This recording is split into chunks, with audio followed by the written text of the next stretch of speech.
Hello students, I am Dr. Poonam Sharma on behalf of Suresh Gyan Bihar University. Today I am going to deliver my lecture on worms and security design principles. Students, last lecture में हमने security threats के बारे में discuss किया था, जिनमें कि हमने बताया था कि ऑपरेटिंग सिस्टम के थ्रू ऑपरेटिंग सिस्टम बहुत सारे सिक्योरिटी फीचर्स प्रोवाइड कराता है। लेकिन जब हम अपनी इंफॉर्मेशन को एक सिस्टम से दूसरे सिस्टम में ट्रांसफर करते हैं, इंफॉर्मेशन ट्रेवल करती है नेटवर्क के ऊपर, तो बहुत सारे सिक्योरिटी इश्यूज आते हैं। साथ ही हमारे सिस्टम में बहुत सारी सिक्योरिटी प्रॉब्लम्स भी आती हैं, जिनमें एक प्रॉब्लम मैंने वायरस के बारे में आपसे डिस्कस की थी कि सिस्टम में कुछ ऐसे प्रोग्राम्स आ जाते हैं इस तरह के सिक्योरिटी को ब्रेक करने के लिए। इस तरह के प्रोग्राम्स, इस तरह के कोड्स हमारे सिस्टम में आ जाते हैं जो कि सिस्टम की फाइल्स को नुकसान पहुंचाते हैं, हमारे सिस्टम को, कंप्यूटर सिस्टम को नुकसान पहुंचाते हैं। वायरसेस एक ऐसे कोड होते हैं, ऐसे प्रोग्राम्स होते हैं, स्मॉल फाइल्स होती हैं जो कि हमारी कंप्यूटर में जो फाइल्स हैं, जो प्रोग्राम्स हैं, उनके साथ में अटैच हो जाते हैं।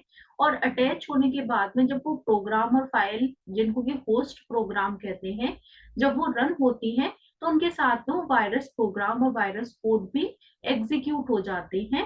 और एग्जीक्यूट होने के बाद में हमारे सिस्टम की फाइल्स को हार्मफुल वे में इफेक्ट करते हैं।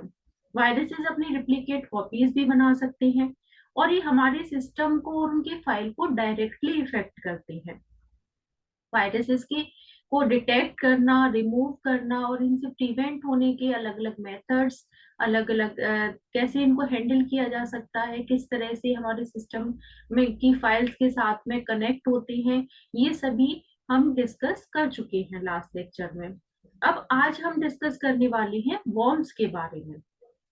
देखिए, जैसे वायरसेस एक स्मॉल कोड होता है, एक प्रोग्राम होता है जो कि हमारे सिस्टम को हार्मफुल वे में अफेक्ट करता है, वैसे ही कंप्यूटर वॉर्म्स जो होते हैं वो भी प्रोग्राम्स होते हैं। और वो क्या करते हैं, वो भी हमारे सिस्टम में सिस्टम को नुकसान पहुंचाते हैं। लेकिन कैसे करते हैं, इन दोनों में डिफरेंस क्या है? जो वायरसेस हैं, वायरसेस हमारे सिस्टम की फाइल्स को करप्ट कर देते हैं, फाइल्स को डायरेक्टली नुकसान पहुंचाते हैं। जैसा कि मैंने आपको बताया था कि वायरस के इन्फेक्शन मेथड्स क्या क्या होते हैं। वायरस के इन्फेक्शन के मैंने आपको 5 मेथड्स बताए थे कि वायरस हमारी फाइल्स के साथ में अपेंड हो जाते हैं। अपेंड का मतलब क्या था कि जो हमारे सिस्टम में फाइल्स हैं, जो यह जो कोड है, जो प्रोग्राम लिखा हुआ है, उसके उसमें जहां तक वो कोड है उसके आगे अपना प्रोग्राम ऐड कर देते हैं। और जब भी वो फाइल हम एग्जीक्यूट कराते हैं अपनी, तो हमारी फाइल एग्जीक्यूट होती है। और जैसे ही वो फाइल कंप्लीट होती है उसके आगे वायरस का कोड भी एग्जीक्यूट होना शुरू हो जाता है। या वो वायरस की प्रोग्राम का दूसरा मेथड बताया था मैंने, रिप्लेस कर देते हैं। रिप्लेस में क्या होता था कि जो हमारी फाइल है या हमारा प्रोग्राम है, उसके कोड को हटा के अपना कोड लिख देते हैं वायरस के प्रोग्राम। तो ये दूसरा मेथड था इन्फेक्शन का, जिससे क्या होता है, हम अपनी फाइल को एग्जीक्यूट कराते हैं और एग्जीक्यूट होता है वायरस का कोड, और उससे हमारा सिस्टम खराब होने लगता है। तीसरा जो मैंने तरीका बताया था, इंसर्ट का बताया था। इंसर्ट में क्या होता है, इंसर्ट में हमारी फाइल में कहीं भी, किसी भी जगह पर, बीच में या आगे कहीं भी वायरस का कोड ऐड हो जाता है। और जब हम अपनी फाइल को एग्जीक्यूट करा दें तो हमारी फाइल एग्जीक्यूट होती है, साथ में कहीं भी वायरस का कोड भी एग्जीक्यूट होना शुरू हो जाता है। या हमारी प्रोग्राम को, हमारी फाइल के डेटा को डिलीट कर देते हैं। तो ये हमने अलग अलग मेथड, एक का रीडायरेक्ट था, फिफ्थ मेथड, जिसमें कि हमारे फाइल एग्जीक्यूट होती है और फिर वो फाइल हमारी रीडायरेक्ट हो जाती है वायरस के कोड की तरफ। तो इस तरह से अलग अलग मैंने मेथड्स बताए थे आपको, जिनके थ्रू वायरस के प्रोग्राम हमारी फाइल को इन्फेक्ट करते हैं। तो ये थे कि इसमें हमारी फाइल किसी न किसी तरह से करप्ट हो रही थी, इन्फेक्टेड हो रही थी, लेकिन और डायरेक्टली हमारी फाइल को नुकसान हो रहा था। लेकिन वॉर्म्स जो होते हैं वो हमारी फाइल को डायरेक्टली इन्फेक्ट नहीं करते, बल्कि ये क्या करते हैं, ये हमारे सिस्टम के जो रिसोर्सेज हैं उनको कंज्यूम करने का काम करते हैं। ये अपनी बहुत सारी कॉपीज बनाते हैं, रिप्लिकेट कॉपीज रिप्लिकेट करते हैं अपने आप को, और अपनी बहुत सारी कॉपीज जो है वो क्रिएट करते जाते हैं, स्प्रेड होना शुरू हो जाते हैं। और धीरे धीरे क्या करते हैं, पूरे नेटवर्क में फैल जाते हैं, पूरे सिस्टम में फैल जाते हैं, और इतनी कॉपीज बनाते हैं कि पूरा सिस्टम इनसे फुल हो जाता है। फिर धीरे धीरे नेटवर्क पे मूव करना शुरू हो जाते हैं, तो पूरा नेटवर्क की लाइन सब कुछ इनसे फुल हो जाते हैं, और हमारे रिसोर्सेस पूरे जितने भी हैं, मेमोरी है, नेटवर्क लाइन है, डिस्क है, सब कुछ क्या होता है, सब कुछ ये कंज्यूम कर लेते हैं। तो क्या होता है, हमारे पास में स्पेस में जो प्रोग्राम, जो प्रोसेसेस एग्जीक्यूट होनी चाहिए थी मेमोरी में, सब जगह क्या आ जाता है, वॉर्म्स आ जाती हैं, सब जगह वॉर्म्स बढ़ जाते हैं। तो हमारी प्रोसेसेस एग्जीक्यूट ही नहीं हो पाती। हम कोई इंफॉर्मेशन ट्रांसफर करते हैं एक जगह से दूसरी जगह, वॉर्म्स भरे होते हैं, हमारी इंफॉर्मेशन ट्रांसफर ही नहीं हो पाती। तो धीरे धीरे क्या होता है, हमारा सारा सिस्टम काम करना बंद कर देता है। तो इस तरह से ये इनडायरेक्टली हमारे सिस्टम को नुकसान पहुंचाते हैं। डायरेक्टली हमारी किसी फाइल को करप्ट नहीं कर रहे, डायरेक्टली हमारे सिस्टम को खराब नहीं कर रहे, लेकिन सिस्टम काम करना बंद कर देता है। तो ये वॉर्म्स का इस तरह से वर्किंग होती है। तो ये computer worm is a full program by itself, ये कंप्लीट प्रोग्राम होते हैं। वायरसेस क्या है, कोड है जो अकेला एग्जीक्यूट नहीं हो सकता, वो जब किसी प्रोग्राम के साथ में कनेक्ट होगा तभी एग्जीक्यूट होगा। जबकि कंप्यूटर वॉर्म्स क्या है, computer worm is a full program by itself. It is written in such a way that it is spread to other computer over the network। ये इस तरह से बने हुए होते हैं कि ये पूरे नेटवर्क में कंप्यूटर पर एक जगह से दूसरी जगह पूरे नेटवर्क में मूव कर सकते हैं, स्प्रेड हो सकते हैं। But while doing this, it consumed the network resources to a very large extent। और इस तरह से ये कंप्यूटर के रिसोर्सेज जो हैं, नेटवर्क के जो रिसोर्सेज हैं, उनको कंज्यूम करते जाते हैं। It can in fact potentially bring the entire network to a gridding halt। और ये धीरे धीरे क्या करते हैं, पूरे नेटवर्क को, सारे नेटवर्क को कंज्यूम कर लेते हैं, सारे रिसोर्सेज को कंज्यूम कर लेते हैं, और इस तरह से ये सारे सिस्टम को बंद कर देते हैं। The worm would execute on a machine if idle capacity was available on that machine, otherwise it would continue to hunt for other machine in search for idleness। ये क्या करते हैं, वर्म जो है एक मशीन पर एग्जीक्यूट होते हैं, और धीरे धीरे जितनी कैपेसिटी है पूरी मशीन की पूरी फुल कैपेसिटी को कंज्यूम कर लेते हैं। उसके बाद में क्या करते हैं, आगे कंटिन्यू करते हैं और दूसरी मशीन को सर्च करना शुरू कर देते हैं, और दूसरी मशीन्स को भी धीरे धीरे उनको भी कवर अप कर लेते हैं, और उन मशीन के रिसोर्सेज को भी लेना शुरू कर देते हैं। Thus, a computer worm does not harm any other program or data। जैसे वायरसेस डेटा को या प्रोग्राम को नुकसान पहुंचाते हैं, हमारे डेटा को करप्ट करते हैं, फाइल्स को करप्ट करते हैं, कंप्यूटर वर्म्स जो होते हैं वो डेटा या प्रोग्राम को हार्म नहीं करते। It just spread thereby consuming large resources such as transmission capacity or disk storage, thereby denying services to the legitimate user। ये क्या करते हैं, ये हमारे प्रोग्राम्स को, डेटा को नुकसान नहीं पहुंचाते, बल्कि क्या करते हैं, स्प्रेड होते हैं, अपनी बहुत सारी रिप्लिकेट कॉपीज बनाते हैं और स्प्रेड होते जाते हैं, और धीरे धीरे जो रिसोर्सेज हैं उन सारे रिसोर्सेज को लेते जाते हैं। ट्रांसमिशन तो होता जाता है इनका, जितनी डिस्क है, जितना स्टोरेज है, सब कुछ धीरे धीरे कवर अप होता जाता है, सब कुछ सारा कुछ लेते जाते हैं, ये कंज्यूम करते जाते हैं। और जो यूजर्स हैं, यूजर को सर्विसेज मिलना बंद हो जाती है। जैसे सपोज करें एक सिस्टम के अंदर अगर वॉर्म्स आ गए हैं, तो वॉर्म क्या करेंगे, वो जितनी भी हार्ड डिस्क होगी उस हार्ड डिस्क को फुल कर देंगे। जो मेमोरी होगी फुल कर देंगे, पूरे में वॉर्म्स भर जाएंगे, सारी फाइल्स के साथ में वॉर्म्स बनते जाएंगे और पूरी सारी जितनी भी स्पेस है सारा कुछ वो कवर कर लेंगे। अब मैं अगर कोई फाइल ओपन करना चाहूंगी तो क्या आएगा, memory space is full, file can not open. जबकि मेमोरी में स्पेस था, मेरे पास इतनी फाइल्स नहीं थी, लेकिन मेमोरी में क्या हो गए, वॉर्म्स भरे हुए हैं, तो स्पेस ही नहीं है कि मेरी फाइल ओपन हो पाए। अगर मैं किसी फाइल को सेव करना चाहूंगी तो आएगा, disk is full, there is no space to store the file, disk हमारी फुल आएगी, स्पेस, जबकि हमने अपनी इतनी फाइल्स स्टोर ही नहीं कर रखी है, लेकिन सब कुछ क्या हो रखा है, वॉर्म ने फिल कर रखा है।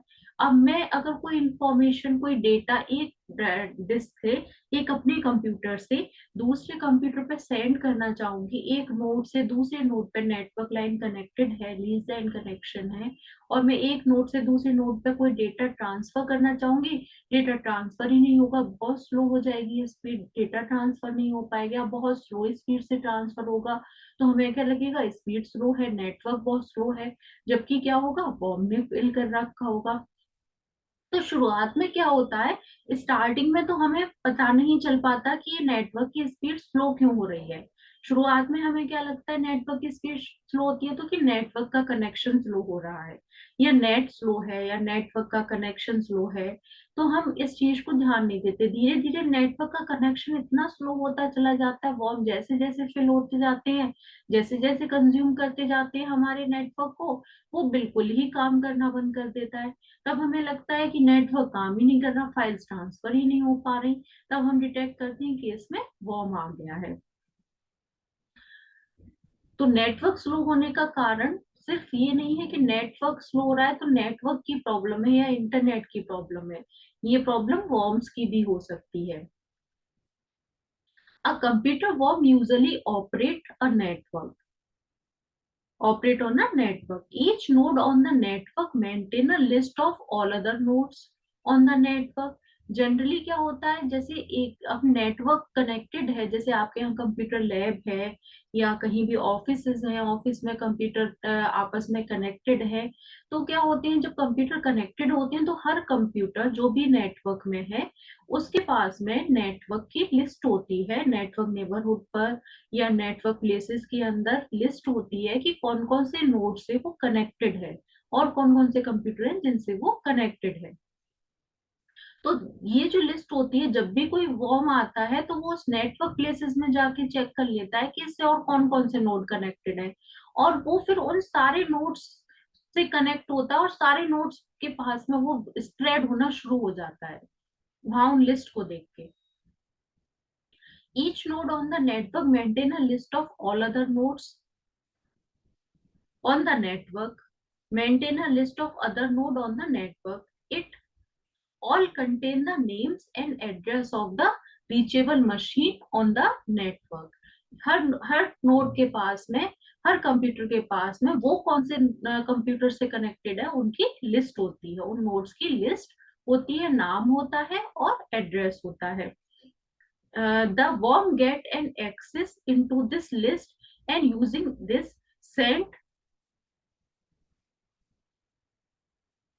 send a code of itself to all those addresses. Worm क्या करता है, इसी चीज का बेनिफिट लेता है, वो क्या करता है, नेटवर्क प्लेसेस पे जाता है, वहां से देखता है कि किसी एक पीसी पे अगर वर्म आ गया तो वो नेटवर्क प्लेसेस में जाएगा, वहां देखेगा कि ये वाला पीसी कौन कौन से नोड से कनेक्टेड है, जिन जिन नोड से कनेक्टेड है वो उन सभी नोड्स के ऊपर और ट्रांसमिट हो जाएगा और उन सभी नोड्स के ऊपर अपने कोड को स्प्रेड कर देगा। वहां उन नोड पे जाने के बाद में वहां के नेटवर्क प्लेसेस पे जाएगा और वहां देखेगा वो कौन से नोड से कनेक्टेड है, वो कौन से पीसी से कनेक्टेड है, और फिर वहां से उन पीसी के ऊपर ट्रांसफर हो जाएगा। If a worm is more intelligent and less harmful. After reaching there, it check at a new node whether it is copy already exists, and if it does not create another copy. अगर worm intelligent worm है, worm भी दो तरह के होते हैं, डम and intelligent. अगर इंटेलिजेंट वर्म है तो वो हमेशा क्या करेगा, जो भी नोड्स कनेक्टेड हैं, उन किसी नोड पे पहुंचा, वहां पे उसने लिस्ट देखी कि कौन कौन से नोड से कनेक्टेड है वो, और जिन नोड से वो कनेक्टेड है, अगर उन नोड्स पे पहले से उस वर्म की कॉपी है, तो वहां पर अपनी कॉपी रीसेंड नहीं करेगा, बल्कि नए नोड देखेगा, और जो नए नोड्स हैं सिर्फ उनके ऊपर अपनी कॉपी सेंड करेगा। लेकिन if it is dumb as well as mail factor, it is dumb, it copy itself to all other nodes on the mailing list. अगर वो डम नोड है, डम है, तो वो क्या करेगा, वो सारे नोड्स पे अपनी रिप्लिकेट कॉपीज भेजेगा, चाहे उन नोड्स पे पहले से कॉपीज अवेलेबल हो उसकी, फिर भी वो उन पे अपनी कॉपीज भेज देगा। तो वो क्या, इससे क्या होगा, इससे स्प्रेडिंग और ज्यादा बढ़ जाएगी उसकी, तो वो रिसोर्सेस और जल्दी कंज्यूम हो जाएंगे और जल्दी बढ़ जाएंगे। Hence, if a node is on a mailing list of a dozen or maybe hundreds of other nodes in the large network, as many copies of the worm could exist on that node sent by all those nodes in the network. तो क्या होगा, जैसे उसकी mailing list में होंगी, उनके नाम होंगे, तो डजन्स हैं, तो हंड्रेड्स टाइम ऑफ कॉपीज उसकी उन नोट्स के ऊपर आनी शुरू हो जाएंगी। तो स्प्रेडिंग, जैसे मैंने आपको बताया, उतनी जल्दी स्प्रेड होगा, उतनी जल्दी वो रिसोर्सेज कंज्यूम हो जाएंगे नेटवर्क के ऊपर। तो डम नोड्स जो होते हैं, डम वर्म्स जो होते हैं, वो ज्यादा हार्मफुल होते हैं बजाय इंटेलिजेंट वर्म्स के। As a result of this large continuous transfer over a network, इससे क्या होगा, बहुत कंटिन्यूअसली लार्ज कंटिन्यूअस ट्रांसफर होगा वर्म्स का नेटवर्क के ऊपर। A major portion of network resources such as line capacity, disk capacity, network buffer, process table are used up so that the network speed can reduce subsequently. क्या होगा इससे, network के ऊपर जो हमारी जो नेटवर्क के रिसोर्सेज हैं, जैसे लाइन की कैपेसिटी है, डिस्क की कैपेसिटी है, नेटवर्क बफर है, प्रोसेस टेबल है, ये सब क्या होंगे, सब कंज्यूम हो जाएंगे, बहुत जल्दी कंज्यूम होने लगेंगे। नेटवर्क की स्पीड जो है बहुत जल्दी रिड्यूस होना शुरू हो जाएगी। It is possible to bring the entire network down, और बहुत जल्दी क्या होगा, पूरा नेटवर्क डाउन हो जाएगा, thus denying service to the legitimate user. और क्या होगा, जो यूजर है, जो पर्सन है, जो उसको नेटवर्क को यूज कर रहे हैं, उनको सर्विसेज डिनाई होना शुरू हो जाएंगे। कोई पर्सन अगर उस नेटवर्क को यूज करना चाह रहा है, तो उसको क्या होगा कि वो सर्विसेज यूज नहीं कर पाएगा। कोई इंफॉर्मेशन नेटवर्क पर सेंड करना चाहता है, तो इंफॉर्मेशन नहीं सेंड कर पाएगा। तो जो हमारे जो डंप बॉम्ब्स होते हैं, वो बहुत ज्यादा रिस्की होते हैं, बहुत जल्दी नेटवर्क को डाउन कर देते हैं, क्योंकि वो ये नहीं देखते कि सेम नोड के ऊपर वो बार बार कॉपीज भेज रहे हैं, वो बस भेजते जाते हैं, एक नोड पर अगर कॉपीज जा चुके हैं तो भी वो भेजते रहते हैं। तो इससे क्या होता है, बहुत जल्दी नेटवर्क डाउन होता है। जबकि इंटेलिजेंट बॉम्ब अगर एक नोड पर कॉपी पहले जा चुके तो दोबारा उस पर नहीं भेजते, नए नोड्स पर सेंड करते हैं, तो उन पर सिस्टम डाउन होता है, लेकिन धीरे धीरे होता है। Even if a worm is normally not harmful to the existing program and data, it can be extremely harmful to the organization and government operation over a network. हालांकि जो वर्म्स हैं वो हार्मफुल नहीं होते, हमारे जो एग्जिस्टिंग प्रोग्राम्स हैं, जो फाइल्स हैं, जो डेटा है, उसके लिए नुकसानदायक नहीं होते, क्योंकि हमारे डेटा को करप्ट नहीं करते, हमारे प्रोग्राम्स को नुकसान नहीं पहुंचाते। लेकिन ये हमारे ऑर्गेनाइजेशंस के लिए और गवर्नमेंट के लिए, ऑपरेटर्स के लिए जो नेटवर्क पे काम करते हैं, उनके लिए काफी नुकसानदायक होते हैं, क्योंकि ये क्या करते हैं, पूरे सिस्टम को ठप कर सकते हैं, पूरे सिस्टम का काम बंद करवा सकते हैं।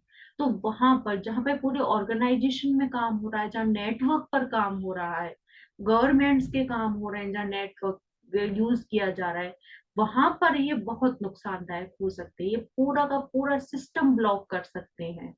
तो डायरेक्टली प्रोग्राम को हार्म नहीं कर रहे हैं, लेकिन सिस्टम को, नेटवर्क को हार्म कर रहे हैं। There are basically two safeguard against computer worm. यहाँ पर दो तरह के सेफ गार्ड्स होते हैं कंप्यूटर वॉर्म्स के लिए। फर्स्ट आता है प्रिवेंट इट्स क्रिएशन। पहला होता है prevents it's creation and second is prevents it's spreading. पहला तो होता है इसे क्रिएट ही ना होने दें, क्रिएट होने से रोकें।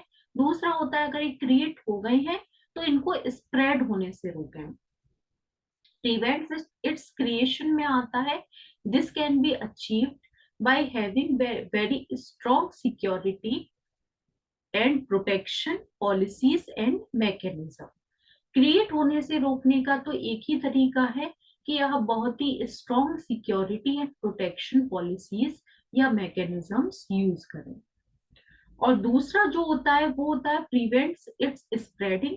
उसको फैलने से रोकने के लिए आप क्या कर सकते हैं, this can be done by introducing various check points in the communication system.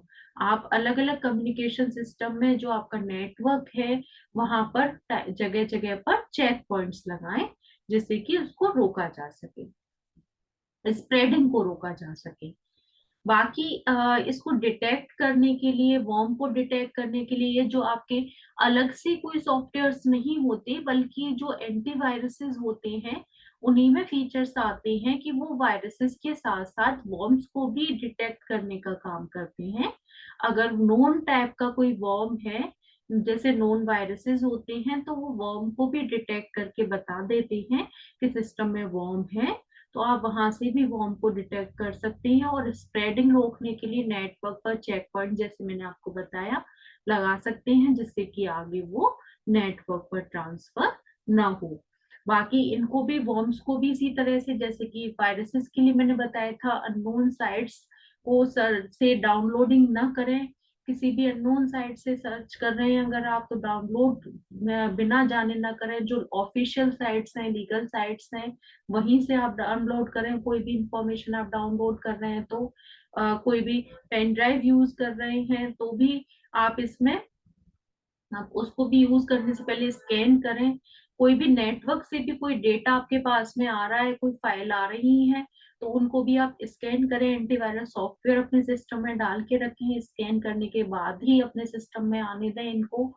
और अगर आप किसी ऑर्गेनाइजेशन को में वर्क करते हैं, ऑर्गेनाइजेशन को मेंटेन करते हैं अगर, और इंटरनेट या इंट्रानेट जैसे आपने अगर लगवा रखा है, तो आप इसमें फायरवॉल भी का भी यूज कर सकते हैं। अगर ऑर्गेनाइजेशन, अगर आपका खुद का ऑर्गेनाइजेशन है तो फायरवॉल भी लगवाया जा सकता है सर्वर पर, जैसे कि बाहर का कोई भी डेटा, बाहर का कोई भी चीज आपके इस सिस्टम में नहीं आए, आपके सर्वर्स पर नहीं आए।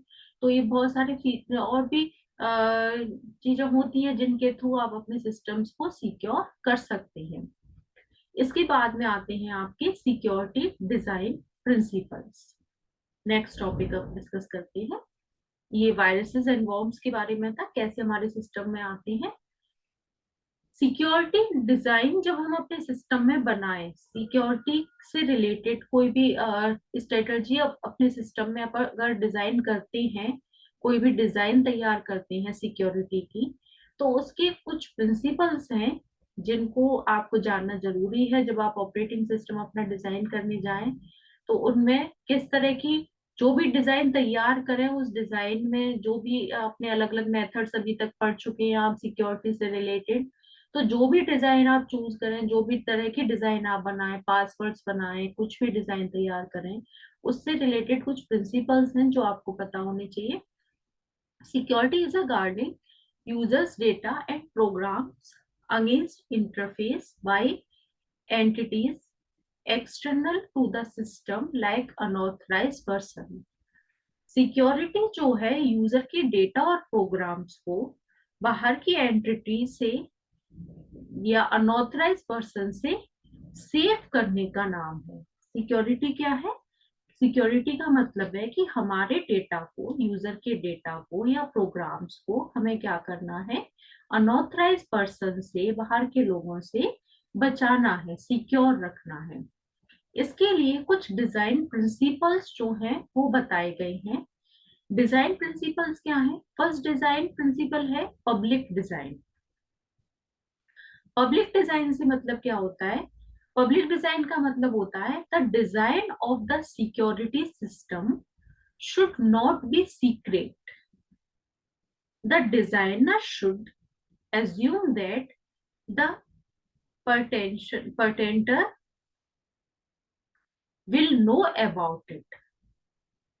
Algorithm or cryptography and key.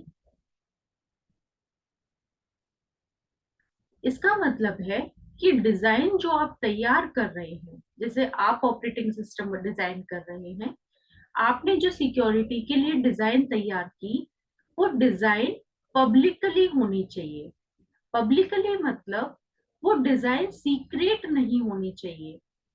वो डिजाइन ऐसी होनी चाहिए जो दूसरों को भी पता हो क्या डिजाइन है ये, जिससे कि दूसरे उसको यूज कर सकें। जब तक पता ही नहीं होगा डिजाइन है क्या ये, तब तक उसको यूज कैसे करेंगे? दूसरी बात, डिजाइनर क्या है? डिजाइनर को ही सिर्फ पता है कि क्या बनाया उसने, तो दूसरा समझेगा कैसे, उसको कैसे यूज करेगा? या वो डिजाइनर जिसने बनाई थी वो बनाने के बाद चला गया, उसके बाद ऑपरेटिंग सिस्टम के प्रोग्राम्स को कोई और डील कर रहा है, उसको पता ही नहीं है इस डिजाइन को क्या करना है, कैसे मॉडिफाई करना है, क्या एल्गोरिथम लगाई है, क्या क्रिप्टोग्राफी लगाई है, क्या कीज लगाई है, तो उसको मॉडिफाई ही नहीं कर पाएगा। तो डिजाइन जो है, डिजाइन सिक्योरिटी सिस्टम की डिजाइन सीक्रेट नहीं होनी चाहिए। पहला प्रिंसिपल कहता है जो डिजाइन है वो पब्लिक डिजाइन बनानी चाहिए, कॉमन डिजाइन बनानी चाहिए, जो कि सबको समझ में आ सके, और अगर इन फ्यूचर उसमें कुछ चेंज करने हो तो वो चेंज किए जा सके। सेकंड आता है लीस्ट प्रिविलेज। सेकंड प्रिंसिपल कहता है every process should be given the least possible privileges that are necessary for its execution.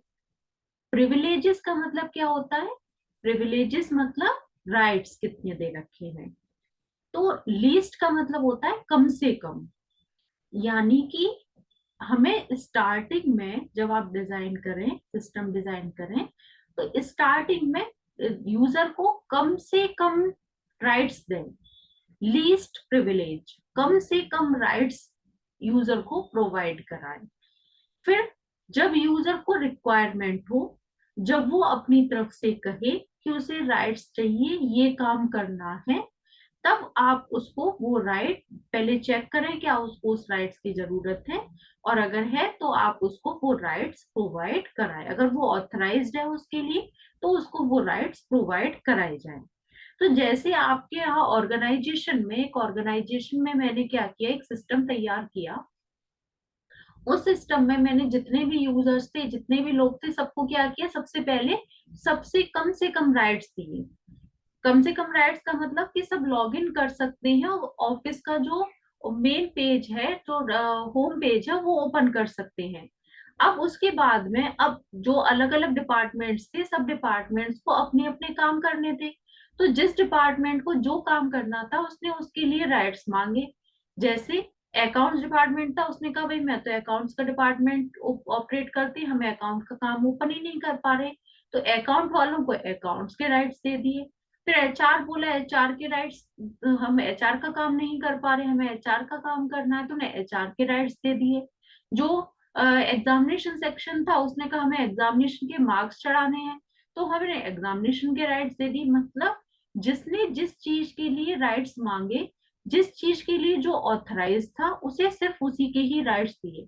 Starting में हमने क्या किया, लीस्ट प्रिविलेज दिया, कम से कम राइट्स दिए। शुरू में ही सबको सारे राइट्स दे देते तो उन राइट्स का मिसयूज होता, और हर कोई हर राइट्स के लिए ऑथराइज्ड भी नहीं था। तो स्टार्टिंग में लीस्ट प्रिविलेज दिए जाए। तो इसी तरह से ऑपरेटिंग सिस्टम जब बनाया जाए तब भी लीस्ट प्रिविलेज दिया जाए।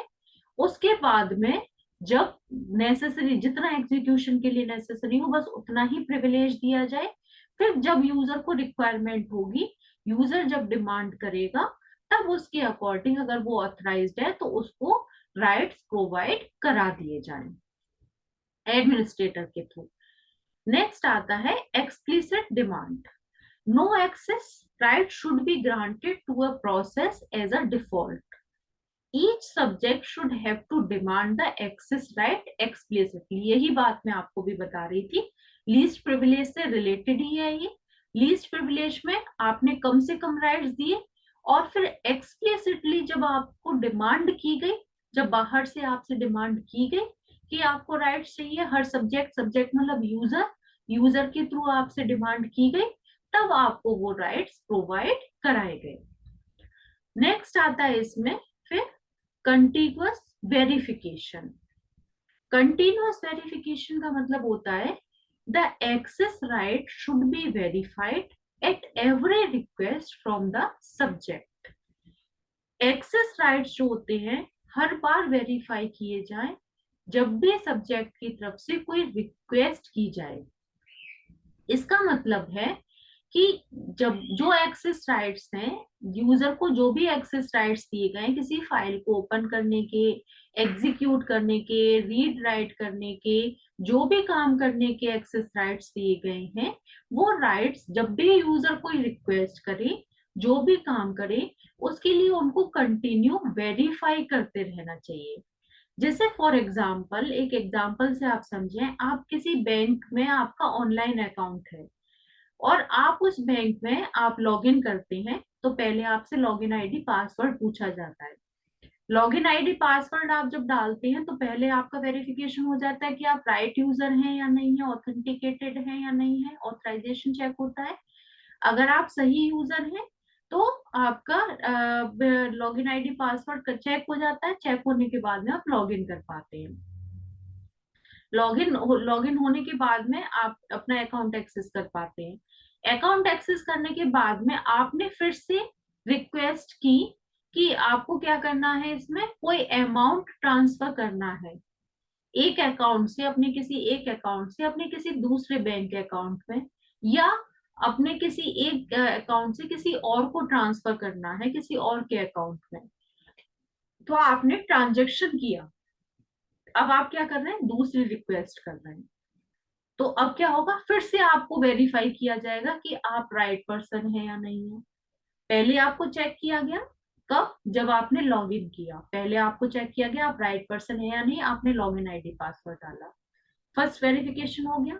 फिर सेकंड वेरिफिकेशन हुआ जब आपने रिक्वेस्ट दोबारा से की। अब क्या रिक्वेस्ट की, आपने ट्रांजेक्शन की रिक्वेस्ट की। तो ट्रांजेक्शन की जैसी रिक्वेस्ट करेंगे आप, आपसे पूछा जाएगा कि ट्रांजेक्शन करने से पहले आपके पास में ओटीपी आएगा, जो किस पे आएगा, आपके रजिस्टर्ड मोबाइल नंबर पर आएगा या ईमेल के थ्रू आएगा। उस पे आपके पास में नंबर आएगा। नंबर जब आएगा तभी आप राइट नंबर डालेंगे, एंटर करेंगे, तभी आपका वेरिफिकेशन चेक होगा कि आप वेरीफाई कर देंगे कि हाँ आप सही पर्सन है। तो ये क्या हो रहा है, कंटिन्यूअस वेरिफिकेशन। यानी हर बार जब आप रिक्वेस्ट करें तो हर बार आपका वेरिफिकेशन चेक हो कि आप सही पर्सन हैं या नहीं है। तो इसे कहते हैं कंटिन्यूअस वेरिफिकेशन।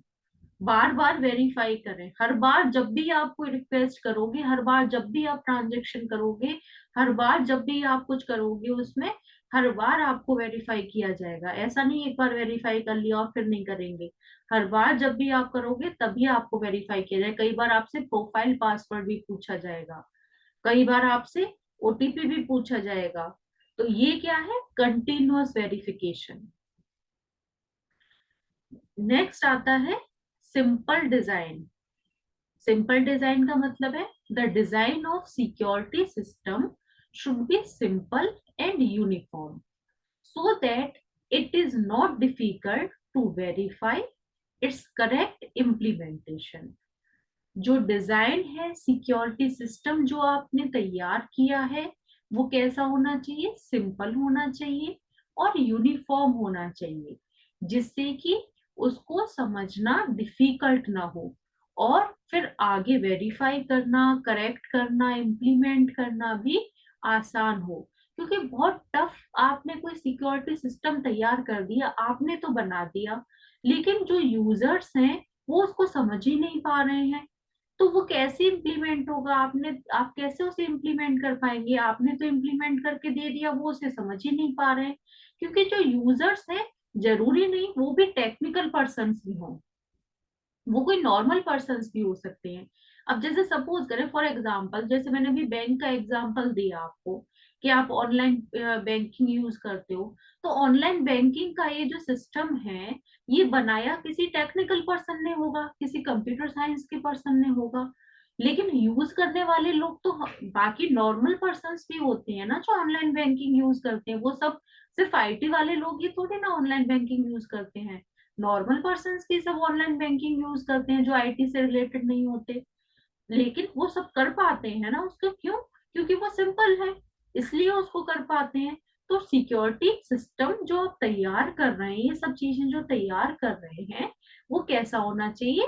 सिंपल होना चाहिए, इम्प्लीमेंट करना भी आसान होना चाहिए, वेरीफाई करना आसान होना चाहिए, और उसको इजीली समझ सकें, यूनिफॉर्म हो, डिफिकल्ट ना हो, करेक्ट करना आसान हो, तो तभी वो डिजाइन सक्सेसफुल होगी।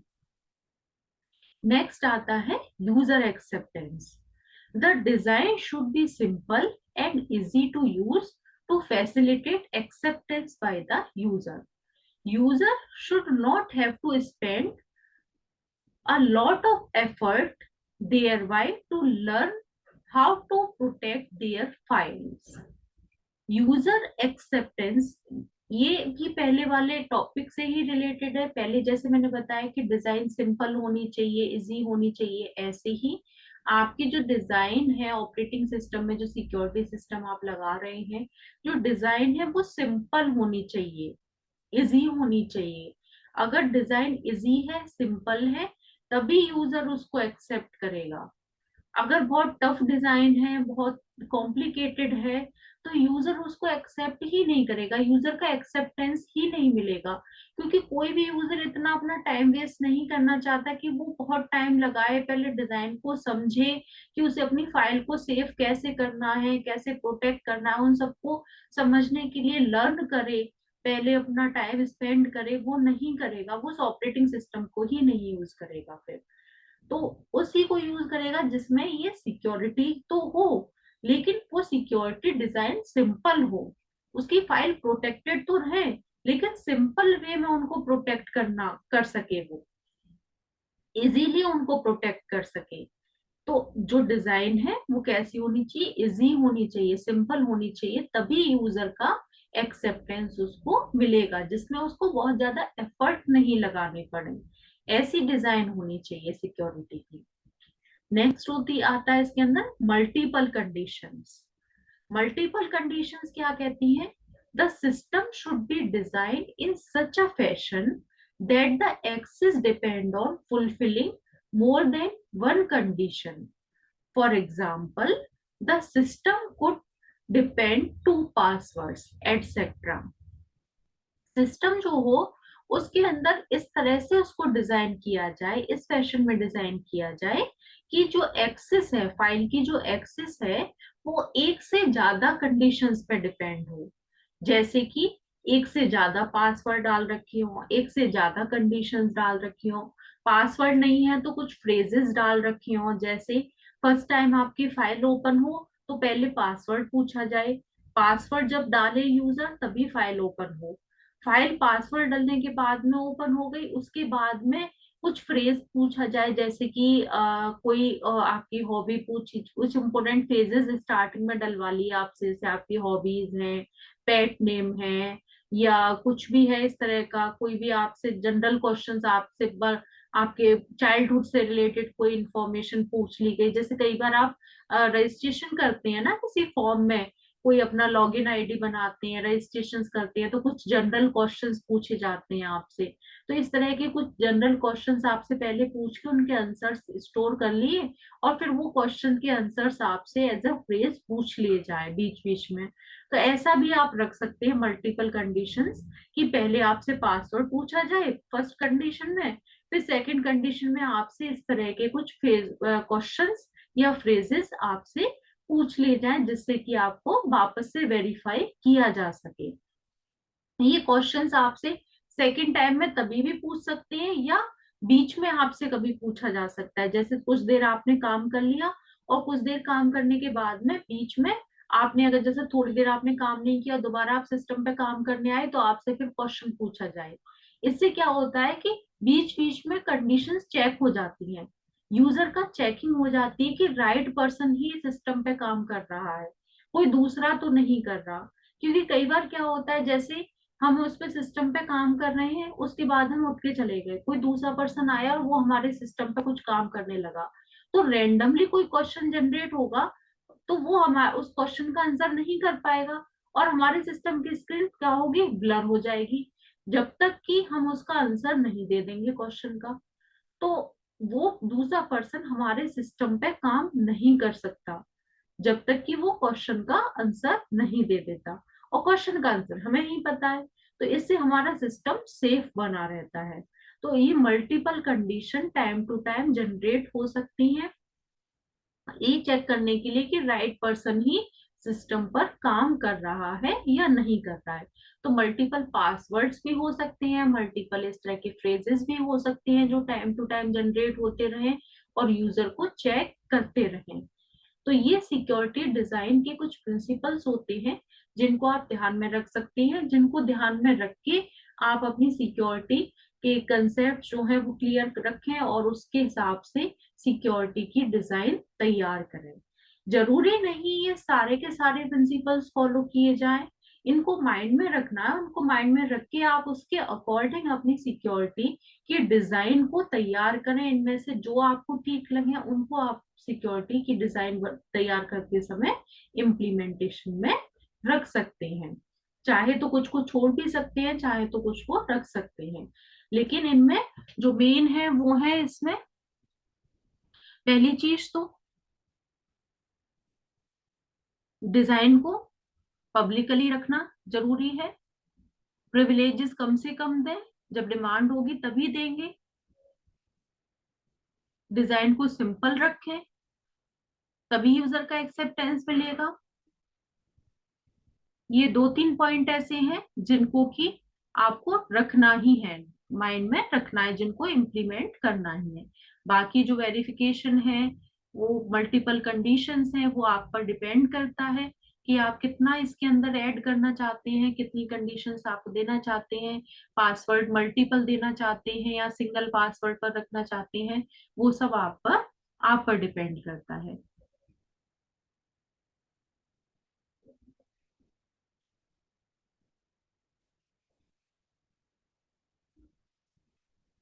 इसके बाद में अब नेक्स्ट हम आगे के टॉपिक सिक्योरिटी के नेक्स्ट लेक्चर में कंटिन्यू करेंगे। Thank you.